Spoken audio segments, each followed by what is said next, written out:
കർത്താവിനാൽ അനുഗ്രഹിക്കപ്പെട്ട ദൈവജനമേ, പരിശുദ്ധ സുറിയാനി സഭയുടെ കൂദാശകളെ കുറിച്ച് ഒരു ലഘുപഠനം, അതാണ് ഈ ക്ലാസ്സിലൂടെ നമ്മൾ ഉദ്ദേശിക്കുന്നത്. പ്രത്യേകിച്ച് നോർത്ത് അമേരിക്കയിലും അതുപോലെ യൂറോപ്പിലുമുള്ളതായ വിശ്വാസ സമൂഹത്തിന് ഇവിടുത്തെ പ്രത്യേകമായ പരിതസ്ഥിതിയിൽ ഇതുപോലെയുള്ള നല്ല പഠന ക്ലാസ്സുകളിൽ സംബന്ധിക്കുവാനുള്ള പ്രായോഗികമായ ബുദ്ധിമുട്ടുകൾ, അതുപോലെ നമ്മുടെ നാട്ടിൽ നടക്കുന്നതായ ഇതുപോലെയുള്ള പഠന ക്ലാസ്സുകളിൽ നമ്മുടെ ആത്മീയ ജീവിതത്തിന് വേണ്ടതായ അറിവുകൾ നേടുന്നതിനും, അതുപോലെ തന്നെ നമ്മളുടെ സഭയുടെ കൂദാശകളെക്കുറിച്ച് പഠിക്കുന്നതിനുമായി ഉള്ളതായ ഒരു ബുദ്ധിമുട്ട് ഉള്ളതുകൊണ്ടാണ് ഇങ്ങനെയുള്ള ഒരു പഠന ക്ലാസ് ആരംഭിക്കുവാനായിട്ട് ഉദ്ദേശിച്ചത്.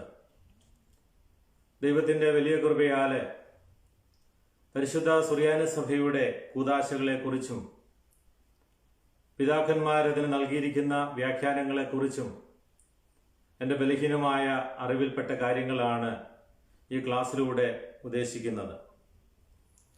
ഇന്ന് ഇതാദ്യമായിട്ട് നമ്മൾ ആരംഭിക്കുമ്പോൾ ആമുഖമായിട്ട് കൂദാശകളെക്കുറിച്ച് പൊതുവായിട്ട് ഒന്ന് പറയുവാനാണ് ഉദ്ദേശിക്കുന്നത്. മുന്നോട്ടുള്ള ക്ലാസ്സുകളിൽ ഓരോ കൂദാശകളെക്കുറിച്ചും വിശദമായി പറയുവാനും അതിൽ നമുക്ക് ഉണ്ടാകുന്നതായ സംശയങ്ങളും അല്ലെങ്കിൽ നമ്മൾ മനസ്സിലാക്കിയിരിക്കേണ്ടതായ സംഗതികളെക്കുറിച്ചും നിങ്ങളുമായിട്ട് ഷെയർ ചെയ്യുവാൻ ആഗ്രഹിക്കുകയാണ്. കൂദാശകളെക്കുറിച്ച് പറയുമ്പോൾ മനുഷ്യ രക്ഷയ്ക്ക് ആവശ്യമായ അപ്രത്യക്ഷങ്ങളായ കൃപകൾ ലഭിക്കുന്നതിന് കർത്താവ് നിശ്ചയിച്ചിട്ടുള്ള പ്രത്യക്ഷങ്ങളായ കർമ്മങ്ങളെയാണ് കൂദാശകൾ എന്ന് പറയുന്നത്.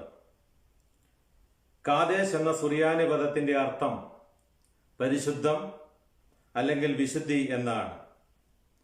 അപ്പോൾ കൂദാശ ചെയ്യുക എന്ന് പറയുമ്പോൾ വിശുദ്ധീകരിക്കുക എന്ന അർത്ഥമാണ് ഉണ്ടാവുന്നത്. കൂദാശകളുടെ ഒക്കെയും അടിസ്ഥാനം യേശുവിൻ്റെ കാൽവറിയിലെ ബലിയാണ്. ശുദ്ധമുള്ള മത്തായിയുടെ സുവിശേഷം 26-ാം അധ്യായം 28-ാമത്തെ വാക്യത്തിൽ നമ്മൾ ഇപ്രകാരം വായിക്കുന്നുണ്ട്: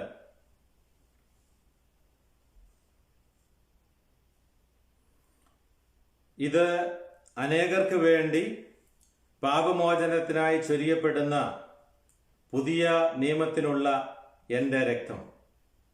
അപ്പം ഈ രക്തം ചൊരിയപ്പെടുന്നതിലൂടെ പഴയ സകലത്തെയും പൂർത്തിയാക്കി വിശുദ്ധീകരിക്കുന്നതായി നമുക്ക് മനസ്സിലാക്കുവാനായിട്ട് സാധിക്കും. യേശുവിൻ്റെ രക്ഷാകരമായ പദ്ധതിയുടെ അതിൻ്റെ ലക്ഷ്യത്തെക്കുറിച്ചാണ് ഇവിടെ പറയുന്നത്. ഇത് അനേകർക്ക് വേണ്ടി പാപമോചനത്തിനായി ചൊരിയപ്പെടുന്ന പുതിയ നിയമത്തിൻ്റെതായ എൻ്റെ രക്തം.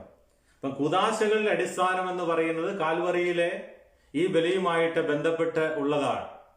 നമ്മുടെ പാപങ്ങൾക്ക് വേണ്ടി നമുക്ക് മോചനം നൽകുന്നതിന് വേണ്ടി നമ്മുടെ രക്ഷകന്റെ ആ വലിയ ബലിയിലൂടെ, ആ രക്തത്തിലൂടെയാണ് ഈ കൂദാശകൾ ഒക്കെയും സ്ഥാപിക്കപ്പെട്ടിട്ടുള്ളതും അതിൻ്റെ അർത്ഥ രൂപത്തിൽ അതിന്ന് സഭയിൽ ആഘോഷിക്കുകയും അനുഷ്ഠിക്കപ്പെടുകയും ചെയ്യുന്നത്.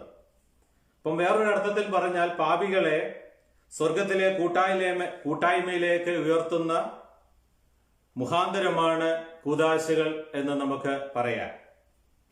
അതായത് ദൈവം മനുഷ്യരുമായി സംസർഗം ചെയ്യുന്ന യാഥാർത്ഥ്യങ്ങൾ കൂദാശകളാണ്.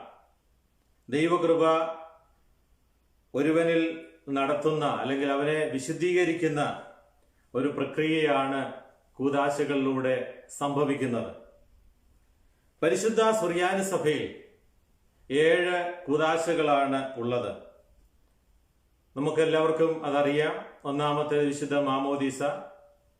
മാമോദീസയാണ് നമ്മൾ സഭയിലെ അംഗമാകുന്ന സഭാവിശ്വാസിയായ ഒരു വ്യക്തിക്ക് ജനിക്കുന്നതായ കുഞ്ഞിന് നൽകുന്നതായ ആദ്യത്തെ കൂദാശ.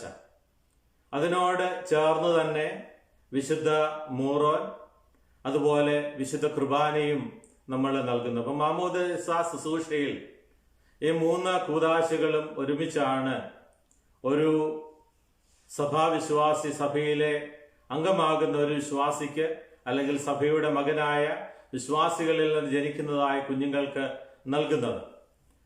പിന്നെ ഉള്ളതായ കൂദാശയാണ് കുമ്പസാരം. അപ്പം നമ്മുടെ പാപങ്ങൾക്ക് വേണ്ടി നമ്മൾ അറിഞ്ഞോ അറിയാതെയോ ചെയ്തു പോയ തെറ്റുകൾ ദൈവമുമ്പാകെ ഏറ്റുപറഞ്ഞ് ഉപേക്ഷിക്കുന്നതിന് വേണ്ടി പട്ടക്കാരന്റെ അടുക്കൽ വന്ന് പാപങ്ങളെ ഏറ്റുപറയുന്നതായ കൂദാശ. പിന്നീട് ഉള്ളതായ കൂദാശ വിവാഹം. സഭയുടെ മക്കളായി ജനിച്ച് വളർന്ന് സഭയുടെ വിശ്വാസം അറിഞ്ഞ് ജീവിച്ചവരെ ദൈവം സംയോജിപ്പിക്കുന്ന വലിയ ഒരു ശുശ്രൂഷ. അടുത്തത് പട്ടത്വമാണ്.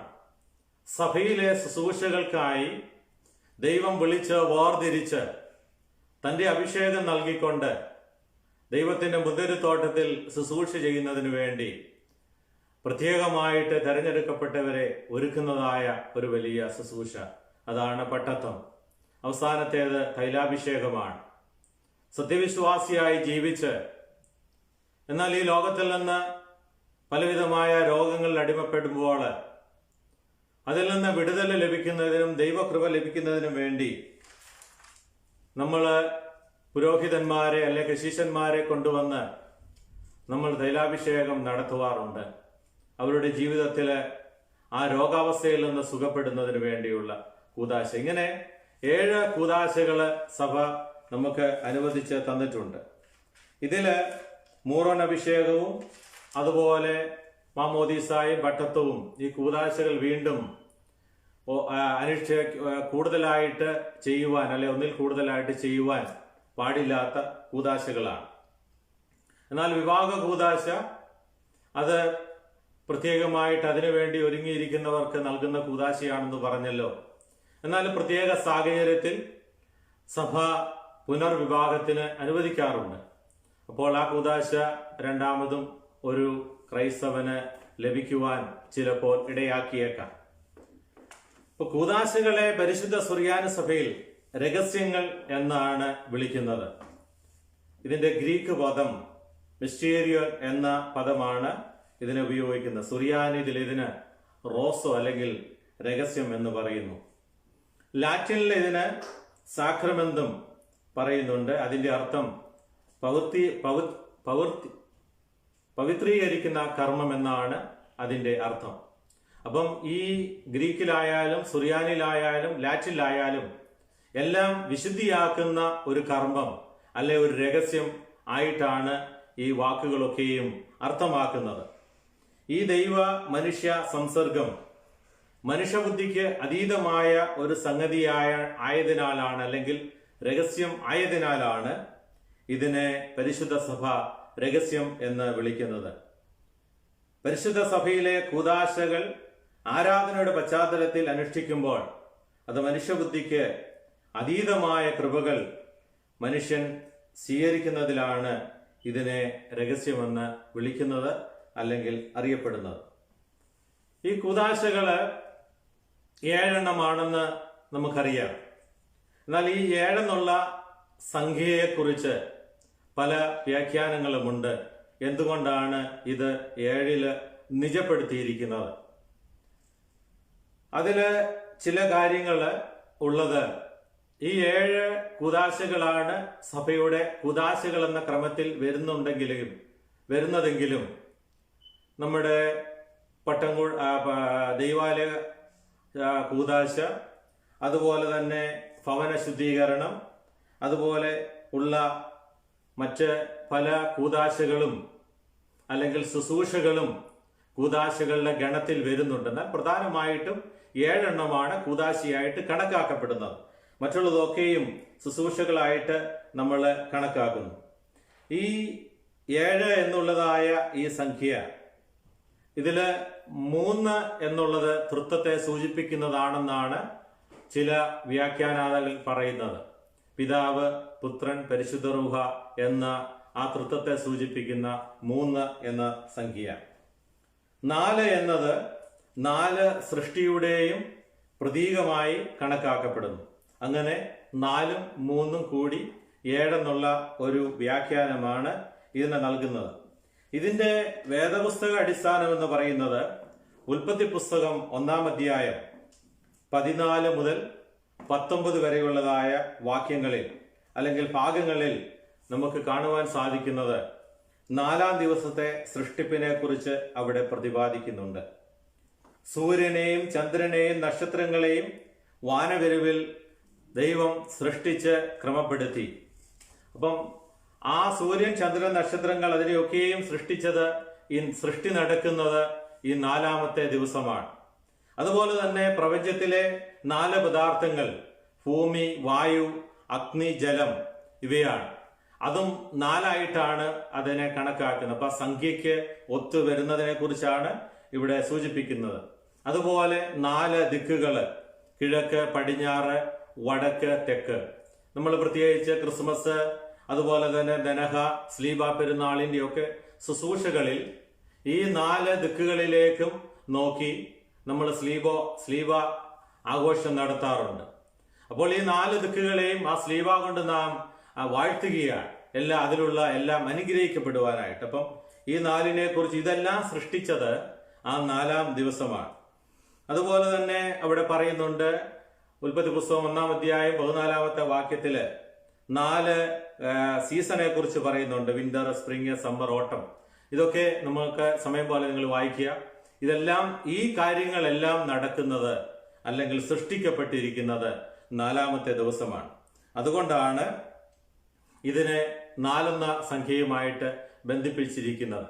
മറ്റ് ചിലര് കുറച്ച് കാര്യങ്ങൾ കൂടി ഇതിനോട് ആഡ് ചെയ്യുന്നുണ്ട്. 4 സുവിശേഷങ്ങള്, അതുപോലെ വെളിപാട് പുസ്തകം 7-ാം അധ്യായം 1-ാമത്തെ വാക്യത്തിൽ പ്രതിപാദിച്ചിരിക്കുന്ന 4 മാലാഖമാര്, അതുപോലെ തന്നെ വെളിപാട് പുസ്തകം 4-ാം അധ്യായം 6-ാമത്തെ വാക്യത്തിൽ പറഞ്ഞിരിക്കുന്ന മഹാസിംഹാസനത്തിന് ചുറ്റുമായി നിൽക്കുന്ന 4 ജീവികൾ.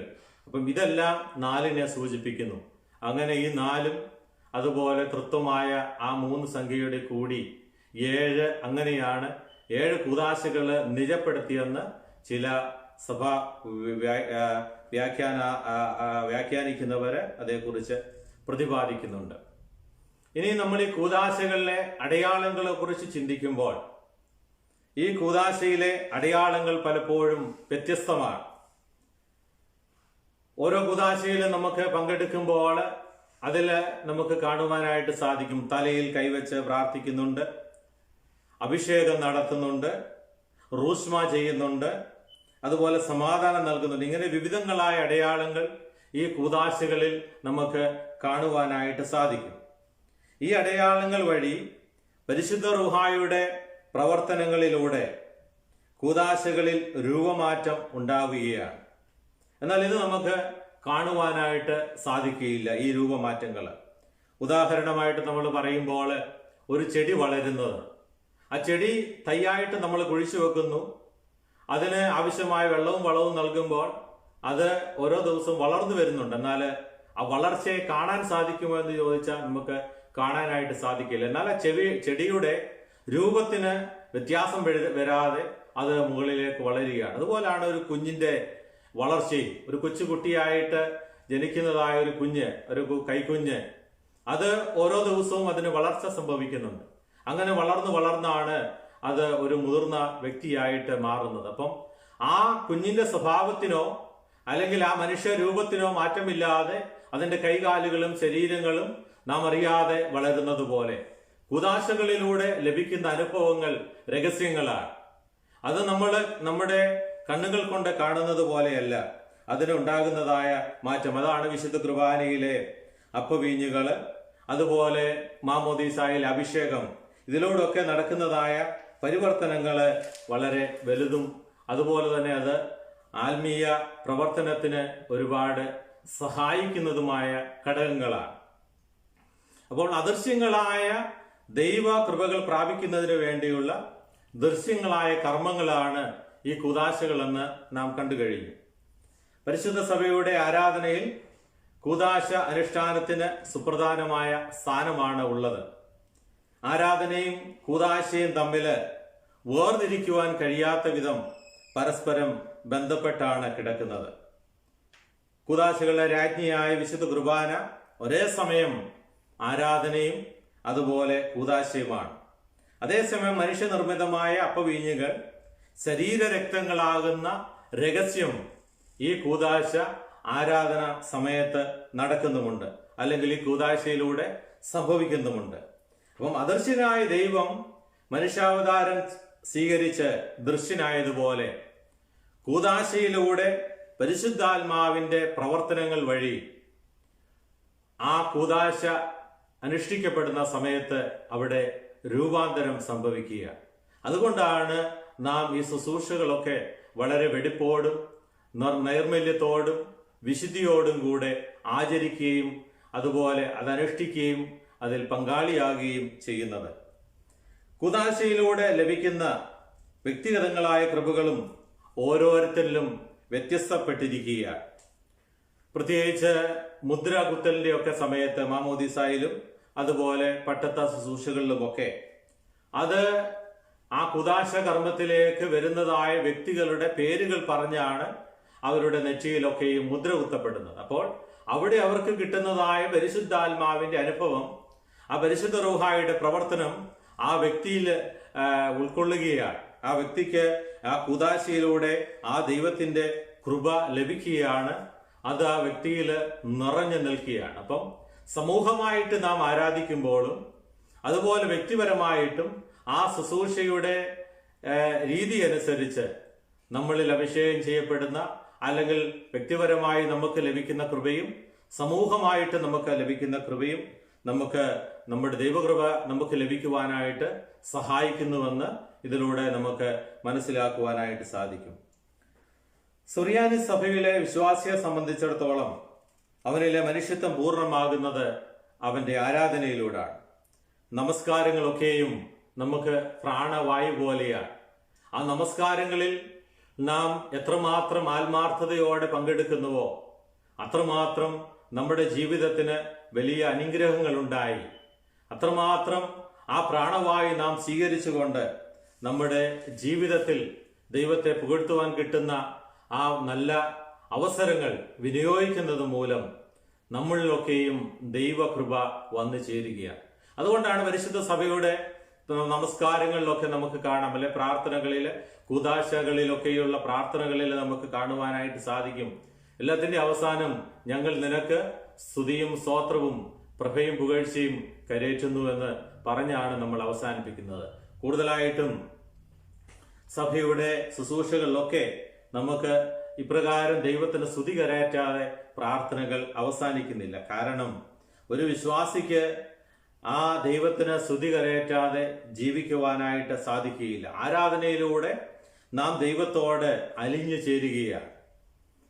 ഈ കൂദാശ അനുഷ്ഠാനങ്ങളിലൂടെ ദൈവത്തോട് അനുരൂപപ്പെടുവാൻ നമുക്ക് സാധിച്ചെങ്കിൽ മാത്രമേ ആ കൗദാശികപരമായ ആ നൽവരങ്ങൾ അതിൽ സംബന്ധിക്കുന്നതായ വ്യക്തികളുടെ ജീവിതത്തിൽ ലഭിക്കുന്നുള്ളൂ. എന്നാൽ ഇന്ന് പലപ്പോഴും പല ചോദ്യങ്ങളും നമുക്ക് കേൾക്കുവാനായിട്ട് സാധിക്കും. എന്തിനാണ് ഇങ്ങനെ ഏറെ നേരം പ്രാർത്ഥിക്കുന്നത്? പ്രത്യേകിച്ച് പരിശുദ്ധ സഭയുടെ പ്രാർത്ഥനകളൊക്കെ വളരെ ദൈർഘ്യമുള്ളതാണ്. എന്തിനാണ് ഇത്രയും നേരം പ്രാർത്ഥിക്കുന്നത്? അല്ലാതെ ദൈവം കേൾക്കുകയില്ലേ? അതുപോലെ നിന്നുകൊണ്ട് എന്തിനാണ് പ്രാർത്ഥിക്കുന്നത്? ഇരുന്നുകൊണ്ട് പ്രാർത്ഥിച്ചാൽ പോരെ? അതുപോലെ നോമ്പ് ഉപവാസവും ഒക്കെ എന്തിനാണ് അനുഷ്ഠിക്കുന്നത്? ഇങ്ങനെ വിവിധ രൂപത്തിലുള്ളതായ ചോദ്യങ്ങൾ പലപ്പോഴും വിശ്വാസികളുടെ ഇടയിൽ ഉണ്ടാകാറുണ്ട്, അല്ലെങ്കിൽ മറ്റുള്ളവർ വിശ്വാസികളോട് ചോദിക്കാറുണ്ട്. എന്നാൽ നാം ഒന്നാമതായിട്ട് മനസ്സിലാക്കേണ്ടത് ദൈവത്തോടുള്ള സ്നേഹവും ഭക്തിയും നന്ദിയും കേവലം വാക്കുകളിൽ ഒതുക്കുവാനായിട്ട് സാധിക്കുകയില്ല. ദൈവം ഓരോ മനുഷ്യരുടെയും ജീവിതത്തിൽ തന്നതായ അനുഭവങ്ങൾ, തന്നതായ നന്മകൾ കുറിച്ച് നമ്മൾ ചിന്തിക്കുമ്പോൾ എത്രമാത്രം ദൈവത്തെ സ്തുതിച്ചാലും എത്ര സമയം ആ ദൈവസന്നിധിയിൽ നിന്ന് പ്രാർത്ഥിച്ചാലും നമുക്ക് മതി വരികയില്ല എന്ന് നമുക്ക് മനസ്സിലാക്കുവാനായിട്ട് സാധിക്കും. അപ്പോൾ പ്രാർത്ഥനകളുടെ ആ ഷോർട്ടാക്കുക അല്ലെങ്കിൽ ലോങ് ആക്കുക വലിപ്പച്ചെറുപ്പമല്ല, എത്രമാത്രം ദൈവസന്നിധിയിൽ നിന്ന് ആരാധിക്കുവാൻ സാധിക്കുമോ അത്രമാത്രം അവനിൽ ലഭിക്കുന്നതായ ദൈവിക അനുഗ്രഹങ്ങളും കൃപകളുമാണ് പരിശുദ്ധ സഭ വിശ്വാസികൾക്കായിട്ട് നൽകുന്നത്. അതുകൊണ്ടാണ് ദൈവസന്നിധിയിൽ മുട്ടിപ്പായി പ്രാർത്ഥിക്കുവാനായിട്ട് സഭ നമ്മളെ പഠിപ്പിക്കുന്നത്. ശുശ്രൂഷകളിലെയൊക്കെ ധൂവാർപ്പണം തന്നെ ദൈവസന്നിധിയിൽ നമ്മുടെ പ്രാർത്ഥനകളെ എത്തിക്കുന്ന പരിമള ധൂപമായി മാറുകയാണ്. ആ ധൂവാർപ്പണം ദൈവസന്നിധിയിൽ എത്തിച്ചേരുന്ന നമ്മളുടെ പ്രാർത്ഥനകളുടെ പരിമളത്തെ കാണിക്കുക. അപ്പോൾ നമ്മുടെ പ്രാർത്ഥനകൾ സ്വർഗത്തിലേക്ക് ഒരു ധൂവാർപ്പണത്തിലൂടെ അതിലെ പുക സ്വർഗത്തിലേക്ക് ഉയരുന്നത് പോലെ വിശ്വാസികളായ സമൂഹം വിശ്വാസിയായ വ്യക്തി പ്രാർത്ഥിക്കുമ്പോൾ അവന്റെ പ്രാർത്ഥന സ്വർഗത്തിലേക്ക് ഉയരുന്നതായി ഇതിലൂടെ നമുക്ക് കാണുവാനായിട്ട് സാധിക്കും. ഓരോ കൂദാശ അനുഷ്ഠാനങ്ങളിലൂടെയും ദൈവമെന്ന് പറയുന്നതായ മഹാസമുദ്രത്തിലേക്ക് നാമും ഒഴുകിച്ചേരുകയാണ്. നാം ഒരു ചെറിയ തുള്ളിയാണ്. ആ ദൈവമെന്ന മഹാസമുദ്രത്തിലേക്ക് ഒഴുകിച്ചേരുമ്പോൾ ഈ തുള്ളി അവിടെ ഒന്നുമല്ല. എങ്കിലും ആ സമുദ്രത്തിലേക്ക് നാം ഒഴുകിച്ചേരുമ്പോൾ, ആ വലിയ മഹാസമുദ്രത്തിൽ നാം എത്തിച്ചേരുമ്പോൾ അതിലെ നല്ല അനുഭവങ്ങളും അതിലെ സന്തോഷങ്ങളും അനുഭവിപ്പാൻ നമുക്കും ഇടയാകും എന്നുള്ള കാര്യത്തിൽ യാതൊരു സംശയവുമില്ല. പരിശുദ്ധനായ പൗലോസ്ലീഹ കൊരിന്ത്യർക്ക് എഴുതിയ 2-ാം ലേഖനം 5-ാമത്തെ അധ്യായം 9-ാമത്തെ വാക്യത്തിൽ ഇപ്രകാരം പറയുന്നുണ്ട്. വായിക്കേ. ഓക്കെ.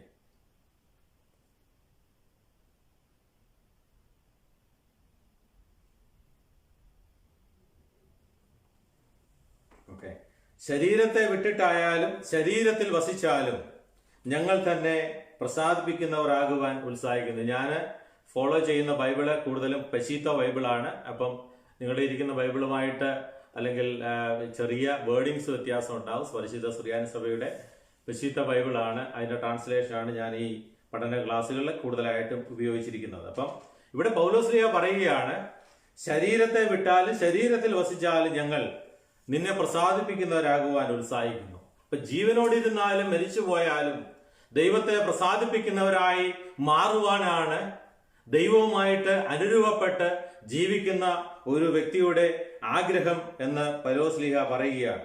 അതുപോലെ വെളിപാട് പുസ്തകത്തിൽ 7-ാം അധ്യായം 15-ാമത്തെ വാക്യത്തില് പ്രതിപാദിക്കുന്നുണ്ട്, ദൈവത്തിന്റെ മഹാസിംഹാസനത്തിന് മുമ്പിൽ നിലകൊള്ളുകയും തന്റെ ആലയത്തിൽ രാവും പകലും തന്നെ ശുശ്രൂഷിക്കുകയും ചെയ്യുന്നത് സന്തോഷമുള്ള കാര്യമാണ്. വെളിപാട് പുസ്തകം 7-ാം അധ്യായം 15-ാമത്തെ വാക്യം. അപ്പം ദൈവത്തിന്റെ മഹാസിംഹാസനത്തിന് മുമ്പിൽ നിലകൊള്ളുകയും തന്റെ ആലയത്തിൽ രാവും പകലും തന്നെ ശുശ്രൂഷിക്കുകയും ചെയ്യുക.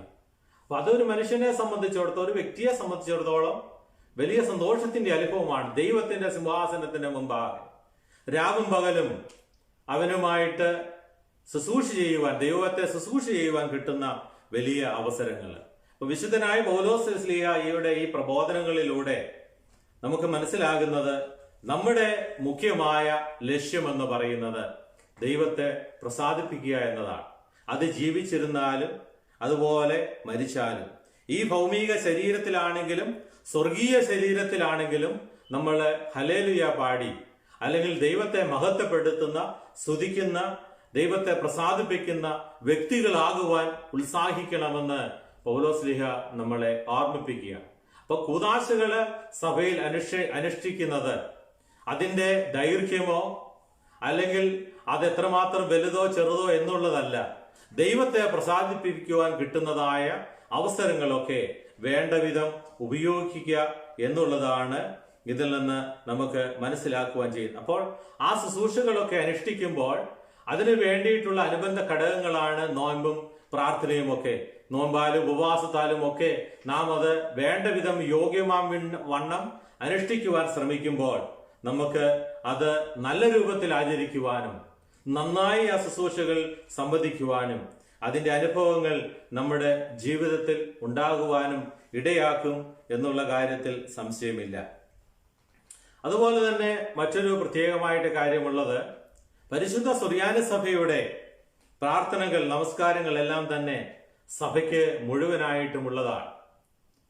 ഇവിടെ വ്യക്തികൾക്ക് പ്രത്യേകമായിട്ട് പ്രസക്തിയില്ല. നാം മുമ്പേ ഓർമ്മിപ്പിച്ചതുപോലെ നമ്മുടെ പ്രാർത്ഥനകൾ കൂടുതൽ അവസാനിക്കുന്നത് ഞങ്ങൾ നിനക്ക് സ്തുതിയും സ്തോത്രവും കരയേറ്റുന്നു, അല്ലെങ്കിൽ ഞങ്ങളെ ദൈവം ഇതിനെല്ലാം യോഗ്യരാക്കണമേ, ഞങ്ങളോട് കരുണ ചെയ്യണമേ, ഇങ്ങനെയുള്ള പ്രയോഗങ്ങളാണ് സുറിയാനി സഭയുടെ പ്രാർത്ഥനകളിൽ കൂടുതലായിട്ടും നമുക്ക് കാണുവാനായിട്ട് സാധിക്കുന്നത്. കാരണം സഭ കർത്താവിന്റെ ശരീരമാണ്. ആ സഭയുടെ തലയാണ് അല്ലെങ്കിൽ ശിരസാണ് കർത്താവ് എന്ന് പറയുന്നത്. ഒരു ശിരസില് പല ശരീരങ്ങൾ ഉണ്ടാകുവാനായിട്ട് സാധ്യമല്ലല്ലോ. നമുക്കും അറിയാം, നമ്മളൊക്കെയും പലപ്പോഴും നമ്മുടെ ജീവിതത്തില് ഓരോ കാര്യങ്ങൾക്ക് വേണ്ടി പ്രാർത്ഥിക്കാറുണ്ട്. കൈക്ക് വേദന, കാലിന് വേദന, അല്ലെങ്കിൽ ശാരീരികമായ ബുദ്ധിമുട്ടുകൾ വരുമ്പോൾ നമ്മൾ പ്രാർത്ഥിക്കാറുണ്ട്. എന്നാൽ അത് നമ്മള് മൊത്തത്തിലാണ്, ദൈവമേ എൻ്റെ ശരീരത്തിന് സൗഖ്യമില്ല, സുഖമില്ല, എന്നെ കരുതണമേ, എനിക്ക് വേണ്ടി നിന്റെ കരുണയെ അയക്കണമേ എന്നൊക്കെയാണ് നമ്മൾ പ്രാർത്ഥിക്കുന്നത്. അല്ലാതെ എൻ്റെ കൈയുടെ വിരലിന്റെ വേദന, വിരലിന് വേണ്ടി പ്രാർത്ഥിക്കുന്നു, കാലിന് വേണ്ടി പ്രാർത്ഥിക്കുന്നു, നടുവിന് വേണ്ടി പ്രാർത്ഥിക്കുന്നു, അങ്ങനെ ഒരു ശരീരത്തിന്റെ ഓരോ അവയവത്തിനു വേണ്ടി നമ്മൾ പറഞ്ഞ് പ്രാർത്ഥിക്കാറില്ല. ആ ശരീരത്ത് മുഴുവനായിട്ട് സൗഖ്യത്തിനായിട്ടാണ് പ്രാർത്ഥിക്കുന്നത്. അപ്പോൾ പരിശുദ്ധ സഭയുടെ ശുശ്രൂഷകളും ഇതുപോലെ തന്നെയാണ്. സഭ മുഴുവനും വേണ്ടിയുള്ള പ്രാർത്ഥനകളാണ്. സഭാമക്കളായ എല്ലാവരുടെയും വ്യക്തിപരമായ എല്ലാ ആവശ്യങ്ങളും ഉൾക്കൊണ്ടുകൊണ്ടാണ് നാം നമ്മുടെ കൂദാശകൾ അനുഷ്ഠിക്കുന്നത്, ആരാധനകൾ നിർവഹിക്കുന്നത്. അതുകൊണ്ടാണ് കൗമാ ചൊല്ലിയുള്ള നമ്മുടെ സഭയുടെ നമസ്കാരങ്ങൾക്ക് ശേഷം വ്യക്തിപരമായ പ്രാർത്ഥനകൾ സഭയിൽ നടത്താത്തത്. അതുപോലെ വിശുദ്ധ കുർബാനയ്ക്ക് ശേഷം നമ്മൾ ധ്യാനങ്ങൾ ചെയ്യാത്തത്. കാരണം സമൂഹത്തിന് വേണ്ടി ദൈവം നമ്മൾ സമർപ്പിച്ച ആ കൂദാശയ്ക്ക് ശേഷം മറ്റൊരു ധ്യാനമില്ല. അപ്പോൾ ഇങ്ങനെയുള്ള കാര്യങ്ങൾ പ്രത്യേകമായിട്ട് നമ്മൾ ശ്രദ്ധിക്കേണ്ടതാണ്. വ്യക്തിപരമായ പ്രാർത്ഥനകൾ ചെയ്യുന്നതിൽ തെറ്റുണ്ടോ എന്ന് ചോദിച്ചാൽ യാതൊരു തെറ്റുമില്ല. അത് ചെയ്യുന്നത് നല്ലതാണ്. അതിനു വേണ്ടിയാണ് ഇതുപോലെയുള്ള പ്രാർത്ഥനകൾക്ക് ശേഷം വ്യക്തിപരമായി പ്രാർത്ഥിക്കുന്നവർക്ക് വേണ്ടി പരിശുദ്ധ സഭ രഹസ്യ പ്രാർത്ഥനകളെ ക്രമീകരിച്ചിരിക്കുന്നു. നമ്മുടെ നമസ്കാര പുസ്തകങ്ങളിലൊക്കെ നോക്കുമ്പോൾ നമുക്കിത് കാണാം. ഒരുപാട് ഓരോ ദിവസത്തെയും രഹസ്യ പ്രാർത്ഥനകൾ വിവിധ സമയങ്ങളിലെ അതിൽ കൊടുത്തിട്ടുണ്ട്. അപ്പോൾ സാധാരണ പ്രതിദിന നമസ്കാരങ്ങൾക്ക് ശേഷം വ്യക്തിപരമായി പ്രാർത്ഥിക്കുന്ന വ്യക്തികൾക്ക് ആ രഹസ്യ പ്രാർത്ഥനകൾ ചൊല്ലാവുന്നതാണ്. അതൊക്കെ ദൈനംദിനം ചൊല്ലുമ്പോൾ അത് മനഃപ്പാഠമാകും. അങ്ങനെ നമ്മുടെ ശുശ്രൂഷകളോട് അനുബന്ധിച്ച് തന്നെ ആ പ്രാർത്ഥനകള്, ആ രഹസ്യ പ്രാർത്ഥനകള് നമുക്ക് ഈ പ്രതിദിന നമസ്കാരങ്ങള്, സമയാസമയങ്ങളിലുള്ള യാമപ്രാർത്ഥനകൾക്ക് ശേഷം നടത്താവുന്നതാണ്. അപ്പോൾ സ്തുതിയും സ്തോത്രവും പ്രമേയം പുകഴ്ചയും ദൈവത്തിന് കരേറ്റിയാണ് നമ്മുടെ കൂദാശകളിലെ പ്രാർത്ഥനകള് അവസാനിക്കുന്നതെന്ന് പ്രത്യേകമായിട്ട് നമ്മൾ മനസ്സിലാക്കേണ്ടതാണ്. ഈ കൂദാശകൾ ഓർമ്മിപ്പിക്കുന്നത് പോലെ നമ്മൾ കൂടുതലായിട്ട് സമൂഹമായിട്ടാണ് എല്ലാ കൂദാശകളും നടത്തുന്നത്, വിശുദ്ധ കുമ്പസാരം ഒഴിച്ചുള്ളത്. കാരണം കുമ്പസാരം ഓരോ വ്യക്തിയുടെയും വ്യക്തിപരമായ പാപങ്ങള്, അവൻ ചെയ്തിട്ടുള്ളതായ കുറ്റങ്ങള്, കുറവുകള്, അത് പുരോഹിതന്റെ അടുക്കൽ വന്ന്, ആചാര്യന്റെ അടുക്കൽ വന്ന് അവനത് ഏറ്റുപറഞ്ഞ് ഉപേക്ഷിക്കുകയാണ്. അപ്പോൾ അതൊഴിച്ച് മറ്റുള്ള എല്ലാ കൂദാശകളിലും നമ്മൾ കൂടുതലായിട്ട് സമൂഹമായിട്ട് അല്ലെങ്കിൽ അതിൽ സംബന്ധിക്കുന്ന വ്യക്തികൾ അവിടെ ആ കർമ്മങ്ങളില്, ശുശ്രൂഷകളില് അത് കൂടുതലായിട്ട് ഉണ്ടാവും. അപ്പോൾ അങ്ങനെയാണ് സഭ ആ കാര്യങ്ങൾ ക്രമീകരിച്ചിരിക്കുന്നത്. അപ്പോൾ കൂദാശകളെ കുറിച്ച് ആമുഖമായിട്ട് ഇതാണ് നമുക്ക് മനസ്സിലാക്കുവാനുള്ളത്. നമ്മുടെ ജീവിതത്തിൽ ലഭിക്കേണ്ടതായ അനുഗ്രഹങ്ങൾ, സമൂഹത്തിൽ നമുക്ക് ലഭിക്കുന്ന അനുഗ്രഹങ്ങൾ, സഭ ആശിക്കുന്നത് പോലെ നമ്മൾ സമൂഹമായിട്ട് പ്രാർത്ഥിക്കുമ്പോൾ, ദൈവത്തോട് അനുഭവപ്പെടുമ്പോൾ നമുക്ക് കൂദാശകളിലൂടെ ലഭിക്കുന്ന ആ വലിയ രൂപാന്തരമാണ് ഇതിലൂടെ നമുക്ക് സംഗതിയാകുന്നത്. ഇനി നമ്മൾ ആദ്യത്തെ കൂദാശയിലേക്ക് കടക്കുകയാണ്. വിശുദ്ധ മാമോദിസയാണ് ആദ്യത്തെ കൂദാശ. അതിനെക്കുറിച്ചാണ് ഇനിയും പ്രതിപാദിക്കുവാൻ ആഗ്രഹിക്കുന്നത്. കർത്താവിന്റെ മണവാട്ടിയായ സഭയിലേക്കും കർത്താവിന്റെ ശരീരരക്തങ്ങളുടെ അനുഭവത്തിലേക്കും പ്രവേശിപ്പിക്കുന്ന ആദ്യ കൂദാശയാണ് മാമോദിസ. അപ്പം കർത്താവിന്റെ മണവാട്ടിയായ സഭയിലേക്ക് ഉള്ള ഒരു കടന്നുവരവ്. അതുപോലെ ഞാൻ വരുന്നത് വരെ നിങ്ങൾ അന്വേഷിക്കുവനെന്ന് പറഞ്ഞ് കർത്താവ് നൽകിയതായ സ്ഥാപിച്ചതായ വിശുദ്ധ കുർബാനയുടെ അനുഭവത്തിലേക്ക്, കർത്താവിന്റെ ശരീരരക്തങ്ങളുടെ അനുഭവത്തിലേക്ക് നമ്മളെ എത്തിക്കുന്ന ആദ്യത്തെ കൂദാശയാണ് വിശുദ്ധ മാമോദിസ എന്ന് പറയുന്നത്. അമാദ് എന്ന സുറിയാനി പദത്തിന്റെ അർത്ഥം മുങ്ങുക അല്ലെങ്കിൽ മുക്കുക എന്നാണ്. സിങ്ക് അല്ലെങ്കിൽ ഡിപ്പ് എന്നാണ്. ഗ്രീക്കിലെ ഇതിന്റെ ക്രിയാപദം ബാപ്റ്റിസ്റ്റോ, അതിന്റെ അർത്ഥവും മുക്കുക എന്നതാണ്. ഇതിൽ നിന്നാണ് ഇംഗ്ലീഷില് ഇംഗ്ലീഷിന്റെ മാമോദീസ എന്ന പദം അല്ലെങ്കിൽ ബാപ്റ്റിസം എന്ന പദം ഉണ്ടായിട്ടുള്ളത്. ഇന്നതിന് സ്നാനം, മാമോദീസ, മുക്കുക അല്ലെങ്കിൽ കോരി ഒഴിക്കുക എന്നൊക്കെ ബാപ്റ്റിസത്തിന് അർത്ഥമുണ്ട്. ഇപ്പൊ സുറിയാനി സഭയിൽ മാമോദീസ എന്ന വാക്ക് അമാദ് എന്ന് പറയുന്ന വാക്കിൽ നിന്നാണ്, അതാണ് അതിന്റെ റൂട്ട് വാക്ക്, അതിൽ നിന്നാണ് ഉണ്ടായത്. മാമോദീസ എന്ന് പറയുന്ന വാക്കിന്റെ അർത്ഥം തന്നെ ജ്ഞാനസ്നാനം അല്ലെങ്കിൽ വീണ്ടും ജനനം എന്നൊക്കെയാണ് ആ വാക്കിന് അർത്ഥമുള്ളത്. മാമോദീസ എന്ന സുറിയാനി വാക്കിന് കഴുകൽ എന്നും അർത്ഥമുണ്ട്. വാഷിംഗ്, നമ്മൾ മാമോദീസ ചെയ്യുന്നതും അതാണല്ലോ. ഈ മാമോദീസായുടെ സ്ഥാപനത്തെ കുറിച്ച് നമ്മൾ ചിന്തിക്കുമ്പോൾ എങ്ങനെയാണ് മാമോദീസായുടെ സ്ഥാപനത്തിന് ഇടയായത്? ശുദ്ധീകരണം അല്ലെങ്കിൽ കഴുകൽ എന്നുള്ളത് യഹൂദ പാരമ്പര്യത്തിൽ വളരെ പ്രധാനപ്പെട്ട ഒരു സംഗതിയായിരുന്നു. പഴയ നിയമ പുസ്തകങ്ങളെ പഠിക്കുമ്പോൾ നമുക്കത് മനസ്സിലാക്കുവാനായിട്ട് സാധിക്കും. പുതിയ നിയമ പുസ്തകത്തില് യോഹന്നാന്റെ സുവിശേഷം 2-ാം അധ്യായത്തിലെ കർത്താവ് കാനായിൽ ചെയ്തതായ ഒരു വലിയ അത്ഭുതത്തെക്കുറിച്ച് വിവരിക്കുന്നുണ്ട്. ആദ്യത്തെ അത്ഭുതം അവിടെ യോഹന്നാന്റെ സുവിശേഷം 2-ാം അധ്യായം 6-ാമത്തെ വാക്യത്തില് പറയുന്നുണ്ട്, യഹൂദന്മാരുടെ ആചാരം അനുസരിച്ച് ശുദ്ധീകരണത്തിനുള്ള വെള്ളം നിറയ്ക്കുന്ന കൽഭരണികളെ കുറിച്ച് അവിടെ പ്രതിപാദിക്കുന്നുണ്ട്. അപ്പൊ കാനാവിലെ കല്യാണത്തിന്റെ ആ ഇൻസിഡന്റിനെ കുറിച്ചൊക്കെ നമുക്ക് അറിയാമല്ലോ, അതിലോട്ട് കടക്കുന്നില്ല. അപ്പം യഹൂദന്മാരുടെ ശുദ്ധീകരണത്തിലുള്ള 6 കൽഭരണികൾ അവിടെ ഉണ്ടായിരുന്നു. അതിലാണ് വെള്ളം കോരി നിറയ്ക്കുവാൻ യേശു പറയുന്നത്. അപ്പം ശുദ്ധീകരണം ഒരു ഫംഗ്ഷന് അല്ലെങ്കിൽ ഒരു കാര്യത്തിന് പോകുമ്പോൾ തങ്ങളെ തന്നെ ശുദ്ധീകരിച്ച് അതിലേക്ക് പ്രവേശിക്കുക എന്നത് യഹൂദന്മാരുടെ ഇടയിൽ നിലനിന്നിരുന്നതായ ഒരു കാര്യമായിരുന്നു. അതുപോലെ പുറപ്പാട് പുസ്തകം 30-ാം അധ്യായം 18-19 വാക്യങ്ങളിൽ നമുക്ക് കാണുവാനായിട്ട് സാധിക്കും. സമാഗമന കൂടാരത്തിന്റെയും യാഗപീഠത്തിന്റെയും മധ്യേ വെച്ചിരിക്കുന്നതായ വെള്ളത്തിൽ അഹറോനും പുത്രന്മാരും കൈകാലുകൾ കഴുകണമെന്നും പറഞ്ഞിരിക്കുന്നു. അപ്പം കഴുകി അല്ലെങ്കിൽ ശുദ്ധീകരണം വരുത്തിയതിനു ശേഷമാണ് അവര് ആ ശുശ്രൂഷകളിലേക്ക് പ്രവേശിക്കുന്നത്. അപ്പം കഴുകൽ എന്ന് പറയുന്നത് ഒരു വെടിപ്പാക്കുന്നതിന്റെ അടയാളമാണ്. അപ്പം ആ വെടിപ്പാക്കലാണ് ഈ മാമോദീസ ശുശ്രൂഷയിലൂടെയും നടക്കുന്നത്. പരിശുദ്ധ സഭയുടെ ആരാധനയിൽ കൂദാശകളുടെ ഈ അനുഷ്ഠാന സമയത്ത് നമ്മളെ തന്നെ ശുദ്ധീകരിക്കുന്നുണ്ട്. അപ്പം ഈ ശുദ്ധീകരണം പാപങ്ങളിൽ നിന്ന് ഉള്ള ഒരു കഴുകി വെടിപ്പാക്കലാണെന്ന് നമുക്ക് പറയാം. നമുക്കറിയാം, സ്വയം ശുദ്ധീകരിക്കുന്നവൻ ശുദ്ധീകരിക്കപ്പെടുന്നു, സ്വയം ശുദ്ധീകരിക്കുന്നവൻ ശുദ്ധീകരിക്കപ്പെടുന്നു, ശുദ്ധിയുള്ളവൻ ശുദ്ധീകരിക്കുന്നു. അപ്പം നമ്മൾ സ്വയം നാം ശുദ്ധീകരിക്കപ്പെടുമ്പോൾ ശുദ്ധിയുള്ളതായ ദൈവം നമ്മളെ ശുദ്ധീകരിക്കുകയാണ്. പരിശുദ്ധനായ ദൈവം നമ്മളെ ശുദ്ധീകരിക്കുകയാണ്. യോഹന്നാനെ കുറിച്ച് അവൻ ആരാണെന്ന് യോഹന്നാനെ കുറിച്ച് അല്ലെങ്കിൽ യോഹന്നാൻ മാബ്ദാനെ കുറിച്ച് അവൻ ആരാണെന്ന് അറിയുവാൻ വേണ്ടി അയച്ചവർ അവനോട് ചോദിക്കുന്നുണ്ട്.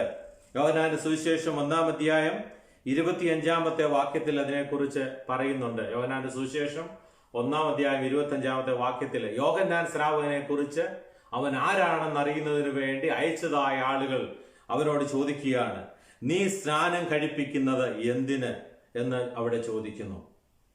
ഇതിൽ നിന്ന് സ്നാനം പാപമോചനത്തിനുള്ള മാനസാന്തരത്തിന്റെ സ്നാനം ആണെന്നും നമുക്ക് ഇതിൽ നിന്ന് മനസ്സിലാക്കുവാനായിട്ട് സാധിക്കും. ലൂക്കോസിന്റെ സുവിശേഷം 3-ാം അധ്യായം 3-ാമത്തെ വാക്യത്തില് അതിൽ പറയുന്നുണ്ട്, ഈ സ്നാനം, അതായത് യോഹന്നാൻ നൽകുന്നതായ സ്നാനം പാപമോചനത്തിലുള്ള മാനസാന്തരത്തിന്റെ സ്നാനമാണെന്ന് ലൂക്കോസിന്റെ സുവിശേഷം 3-ാം അധ്യായം 3-ാമത്തെ വാക്യത്തില് പ്രതിപാദിക്കുന്നുണ്ട്. അപ്പൊ യോഹന്നാന്റെ അടുത്തേക്ക് വരുന്ന ആളുകൾ ചോദിക്കുന്നുണ്ട്, നീ എന്തിനാണ് സ്നാനം കഴിപ്പിക്കുന്നത്? യോഹന്നാൻ അനേകരെ വെള്ളം കൊണ്ട് സ്നാനപ്പെടുത്തിയതായിട്ട് സുവിശേഷങ്ങളിൽ പ്രതിപാദിക്കുന്നുണ്ട്. അപ്പം ഇവിടെ യോഹന്നാൻ സ്നാനം നൽകുകയായിരുന്നു, അല്ലെങ്കിൽ യോഹന്നാൻ അവൻ തന്റെ അടുക്കിലേക്ക് മാനസാന്തരത്തിന്റെ അനുഭവത്തിലേക്ക് വരുവാൻ ആഗ്രഹിക്കുന്നതായ വ്യക്തികൾക്ക് നൽകുന്നതായ സ്നാനമായിരുന്നത് യോഹന്നാൻ നൽകുകയായിരുന്നു. അല്ലാതെ വന്നവര് സ്വയം മുങ്ങിയിട്ട് പോകുന്ന ഒരു രീതിയായിരുന്നില്ല ഉണ്ടായിരുന്ന. അങ്ങനെ സ്നാനം നൽകുന്നതായ വ്യക്തിയുടെ സമൂഹത്തിലേക്ക് ഈ സ്നാനം സ്വീകരിക്കുന്ന വ്യക്തികളും വന്ന് ചേരുകയാണ്. സഭയിലും നമ്മൾ ഒരു കുഞ്ഞിന് സ്നാനം നൽകുമ്പോൾ ആ സഭ നൽകുന്നതായ സ്നാനത്തിലൂടെ ആ സഭയുടെ അംഗത്വത്തിലേക്ക് ഒരു വ്യക്തി കടന്നു വരികയാണ്. അപ്പൊ യോഹന്നാൻ തന്റെ അടുക്കിലേക്ക് വരുന്നവരെ സ്നാനം കൊടുക്കുമ്പോൾ ആ സമൂഹത്തിലേക്ക്, ആ മാനസാന്തരത്തിന്റെ അനുഭവത്തിലേക്ക് കടന്നു വന്ന് പാപങ്ങളെ ഉപേക്ഷിച്ചുകൊണ്ട് ആ സ്നാനമേൽക്കുന്നവൻ ഒരു നല്ല ജീവിതത്തിന് ഉടമയായി മാറി അവന്റെ ജീവിതത്തിന് അവൻ വെടിപ്പാക്കപ്പെടുമ്പോൾ ഒരു പുതിയ ജീവിതം, ഒരു പുതിയ അനുഭവം അവന്റെ ജീവിതത്തിന് ലഭിക്കുകയാണ്. അതുകൊണ്ടാണ് നീ എന്തിനാണ് സ്നാനം ചെയ്യുന്നതെന്ന് അവര് യോഹന്നാനോട് ചോദിക്കുന്നത്. അപ്പൊ സഭയുടെ സ്നാനത്തിന്റെ ആദ്യ രൂപം എന്ന് പറയുന്നത് യോഹന്നാൻ നൽകിയതായ മാമോദിസായിൽ നമുക്ക് കാണുവാനായിട്ട് സാധിക്കും. അതാണ് സഭയുടെ മാമോദിസായുടെ ആദ്യ രൂപം എന്ന് പറയുന്നത്. എന്നാൽ യോഹന്നാൻ തന്നെ വെളിപ്പെടുത്തുന്നുണ്ട്. ലൂക്കോസിന്റെ സുവിശേഷം 3-ാം അധ്യായം 16-ാമത്തെ വാക്യത്തിൽ പറയുന്നുണ്ട്, എന്നേക്കാൾ ബലവാനായവൻ വരുന്നു, അവന്റെ മറ്റുള്ള കാര്യങ്ങളുണ്ട്, എന്നാൽ അതിലേക്ക് ഞാൻ പോകുന്നില്ല. അവൻ നിങ്ങളെ പരിശുദ്ധാത്മാവ് കൊണ്ടും തീ കൊണ്ടും സ്നാനം കഴിപ്പിക്കും. എന്നേക്കാൾ വലുതായവൻ വരുന്നുണ്ട്, അവന്റെ ചെരുപ്പുകളുടെ വാറഴിപ്പാൻ പോലും ഞാൻ യോഗ്യനല്ല. അവൻ നിങ്ങളെ പരിശുദ്ധാത്മാവ് കൊണ്ടും തീ കൊണ്ടും സ്നാനം കഴിപ്പിക്കും. അപ്പോൾ യോഹന്നാൻ നൽകിയ സ്നാനത്തെക്കാൾ ഉപരിയായി, അതിനേക്കാളും വലിയ സ്നാനം നൽകുവാൻ, പരിശുദ്ധാത്മാവിനെ കൊണ്ട് നിങ്ങളെ സ്നാനപ്പെടുത്തുവാൻ എന്നേക്കാൾ വലിയവൻ വരുന്നുണ്ടോ എന്ന് യോഹന്നാൻ പ്രതിപാദിക്കുന്നു. അപ്പൊ സഭയുടെ മാമോദിസ യോഹന്നാന്റെ മാമോദിസായിൽ നിന്നും വ്യത്യസ്തമാകുന്നത് അത് പരിശുദ്ധാത്മാവിനെ കൊണ്ടായതിനാലാണ്. മർക്കോസിന്റെ സുവിശേഷം 1-ാം അധ്യായം 8-ാമത്തെ വാക്യത്തിൽ ഒക്കെയും ഇതിനെക്കുറിച്ചുള്ള പ്രതിപാദ്യമുണ്ട്. അതുപോലെ അപ്പസ്തോല പ്രവൃത്തികൾ 1-ാം അധ്യായം 5-ാമത്തെ വാക്യം, അപ്പസ്തോല പ്രവൃത്തികൾ 11-ാമത്തെ അധ്യായം 16-ാമത്തെ വാക്യത്തിലൊക്കെ ഇതിനെക്കുറിച്ച് പ്രതിപാദിക്കുന്നുണ്ട്. അപ്പം പരിശുദ്ധാത്മാവ് കൊണ്ടാണ് പരിശുദ്ധ സഭ മാമോദീസ നൽകുന്നത്. അപ്പം പാപങ്ങളുടെ മോചനത്തിനായി ഓരോരുത്തരും യേശുക്രിസ്തുവിന്റെ നാമത്തിൽ സ്നാനം ഏൽക്കണമെന്ന് പൗലോസ്ലിയായും ഓർമ്മിപ്പിക്കുന്നുണ്ട്. അപ്പസ്തോല പ്രവൃത്തികളില് 2-ാം അധ്യായത്തില് 38-ാമത്തെ വാക്യത്തിലൊക്കെ നമുക്കത് കാണുവാനായിട്ട് സാധിക്കും. അപ്പം സഭയുടെ ഈ കൂദാശയുടെ ഉത്ഭവം എന്ന് പറയുന്നത് ആദിമസഭയിൽ അത് രൂപം കൊള്ളുന്ന യോഹന്നാന്റെ മാമോദീസായിൽ നിന്നും ഏറ്റെടുത്തെങ്കിലും ആ ദൈവത്തിന്റെ നാമത്തില്, യേശുക്രിസ്തുവിന്റെ നാമത്തില് സ്നാനമേറ്റ് വിശ്വാസികളെ, ശിഷ്യന്മാര് അതിലേക്ക് ആകർഷിക്കുമ്പോൾ, അവരുടെ അടുക്കൽ വന്ന് അവരെ സ്നാനമേൽക്കുമ്പോൾ അതിലൂടെ പരിശുദ്ധാത്മാവിനെ പ്രാപിക്കുന്നവരായി അവർ മാറുന്നതോടുകൂടി ഈ സ്നാനം അതിന്റെ ആദിമ രൂപം അവിടെ ആരംഭിക്കുക. ഈ സ്നാനത്തിന്റെ ആവശ്യകതയെക്കുറിച്ചുള്ളതായ ക്രിസ്തുവിന്റെ പഠിപ്പിക്കലെ കുറിച്ച് നമുക്ക് നോക്കാം. അപ്പൊ ഈ സ്നാനം ആവശ്യമാണോ, ദൈവം ഇതിനെക്കുറിച്ച് വല്ലതും പറഞ്ഞിട്ടുണ്ടോ എന്നുള്ളതായ സംശയങ്ങളൊക്കെയും പലപ്പോഴും പലരും ഉന്നയിക്കാറുണ്ട്. അപ്പൊ ഇതിനെക്കുറിച്ചുള്ളതായ ഈ സ്നാനത്തിന്റെ ആവശ്യകതയെക്കുറിച്ച് ഉള്ള ക്രിസ്തുവിന്റെ പഠിപ്പിക്കൽ നമുക്ക് കാണുവാനായിട്ട് സാധിക്കുന്നത് മർക്കോസിന്റെ സുവിശേഷം 16-ാം അധ്യായം 16-ാമത്തെ വാക്യത്തിൽ, വിശ്വസിക്കുകയും സ്നാനമേൽക്കുകയും ചെയ്യുന്നവൻ രക്ഷിക്കപ്പെടും എന്നുള്ളതായ സംഭവം. രണ്ടാമതായിട്ട് ശുദ്ധമുള്ള മത്തായിയുടെ സുവിശേഷം 28-ാം അധ്യായം 19-ാമത്തെ വാക്യത്തില്, ആകയാൽ നിങ്ങൾ പോയി സകല ജനതകളെയും ശിഷ്യരാക്കുകയും പിതാവിന്റെയും പുത്രന്റെയും പരിശുദ്ധ റൂഹായുടെ നാമത്തിൽ സ്നാനപ്പെടുത്തുകയും ചെയ്യുക. അതുപോലെ തന്നെ യോഹന്നാന്റെ സുവിശേഷം 3-ാം അധ്യായം 5-ാമത്തെ വാക്യത്തിലും യേശു തമ്പുരാൻ ഓർമ്മിപ്പിക്കുന്നുണ്ട്, ആമീൻ ആമീൻ ഞാൻ നിങ്ങളോട് പറയുന്നു, ഒരുവൻ വെള്ളത്താലും ആത്മാവാലും ജനിക്കുന്നില്ല എങ്കിൽ ദൈവരാജ്യത്തിൽ കടക്കുവാൻ അവന് കഴിയുകയില്ല. അപ്പം ഈ 3 സുവിശേഷങ്ങളിലും പ്രതിപാദിക്കുന്ന യേശുവിന്റെ വചനങ്ങൾ മാമോദിസായുടെ ആവശ്യകതയെക്കുറിച്ച്, മാമോദിസ ചെയ്യേണ്ടതായ അല്ലെങ്കിൽ അനുവർത്തിക്കേണ്ടതായ എന്തിനാണ് എന്നുള്ളതിനെ കുറിച്ച് നമുക്ക് നൽകുന്നതായ മറുപടിയാണ്. ഇപ്പൊ യേശു തമ്പുരാൻ സ്ഥാപിച്ച അല്ലെങ്കിൽ യേശു പഠിപ്പിച്ച ഈ കൂദാശയുടെ ആവശ്യകതയും തൃത്വ നാമത്തിൽ ഈ മാമോദിസ സ്വീകരിക്കേണ്ടതിന്റെ പ്രാധാന്യവും നമുക്ക് ഇതിലൂടെ മനസ്സിലാക്കുവാനായിട്ട് സാധിക്കും. എന്നാൽ ഈ 7 കൂദാശകളും അതിന്റെ പൂർണ്ണമായ വിശദാംശങ്ങളോടെ ക്രിസ്തു സ്ഥാപിച്ചുവെന്ന് നമുക്ക് പറയുവാനായിട്ട് സാധിക്കുകയില്ല. കാരണം എല്ലാ കൂദാശകളുടെയും അടിസ്ഥാനം ക്രിസ്തുവാണ്. അല്ലെങ്കിൽ നീ കൂദാശ ക്രിസ്തു സ്ഥാപിച്ചതായിട്ട് എവിടെയാണ് എഴുതിയിരിക്കുന്നതെന്നൊക്കെ ചോദിച്ചാൽ ആ അർത്ഥത്തിലല്ല സഭ അതിനെ കാണുന്നത്. ക്രിസ്തുവിന്റെ പഠിപ്പിക്കലുകള്, ക്രിസ്തു ചെയ്തതായ കാര്യങ്ങള്, ആ അടിസ്ഥാനത്തിലാണ് ഈ കൂദാശകളൊക്കെ സ്ഥാപിക്കപ്പെട്ടിരിക്കുന്നത്. അതുകൊണ്ടാണ് പരിശുദ്ധ സഭ ഈ കൂദാശകളൊക്കെയും അതിന് വേണ്ടതായ രൂപത്തിൽ പ്രാധാന്യം നൽകി അത് നടത്തുന്നത്. ഇതാണ് ഇന്ന് ആമുഖമായിട്ട് ഈ കൂദാശകളെ കുറിച്ച് നമുക്ക് പ്രതിപാദിക്കുവാനുള്ളത്. ഇനി മാമോദിസായുടെ വിശുദ്ധമായ കാര്യങ്ങളിലേക്ക് നമ്മൾ കടക്കുവാനുണ്ട്. ഇന്നത്തെ ഈ സെക്ഷൻ ഇവിടെ വെച്ച് അവസാനിപ്പിക്കുകയാണ്. കാരണം ഇനിയും ആ ടോപ്പിക്കുകൾ വരുമ്പോൾ കൂടുതലായിട്ടത് മുന്നോട്ട് പോകും. അതുകൊണ്ട് ഇനിയും നമ്മൾ എല്ലാ വെള്ളിയാഴ്ചയും ഈ സമയത്ത് ഈ ക്ലാസ്സുകളെ കണ്ടിന്യൂ ചെയ്യുന്നതായിരിക്കും. മാമോദിസായെക്കുറിച്ചും കൂദാശകളെക്കുറിച്ചുമുള്ള ഒരു ആമുഖം മാത്രമാണ് ഇന്നത്തെ ക്ലാസ്സിൽ ഉൾപ്പെടുത്തിയിരിക്കുന്നത്. ദൈവത്തിന്റെ വലിയ അനുഗ്രഹങ്ങൾ നിങ്ങളുടെ കൂടെ ഉണ്ടാവട്ടെ. ഈ ക്ലാസ്സുകളിലേക്ക് കടന്നു വരുവാനും ആത്മീയമായി നിങ്ങൾക്ക് ലഭിക്കുന്ന കാര്യങ്ങളും അതുപോലെ ഈ കൂദാശകളെ കുറിച്ചുള്ള അറിവുകളും നിങ്ങളുടെ ഒരു നല്ല ജീവിതത്തിന് ഉടമകളാക്കി തീർക്കുവാനും നല്ല ക്രൈസ്തവ സാക്ഷ്യമുള്ളവരായി മാറ്റുവാനും ദൈവം ഇടയാക്കട്ടെ എന്ന് പ്രാർത്ഥിക്കുന്നു. ദൈവനാമം മാത്രം മഹത്വപ്പെടട്ടെ.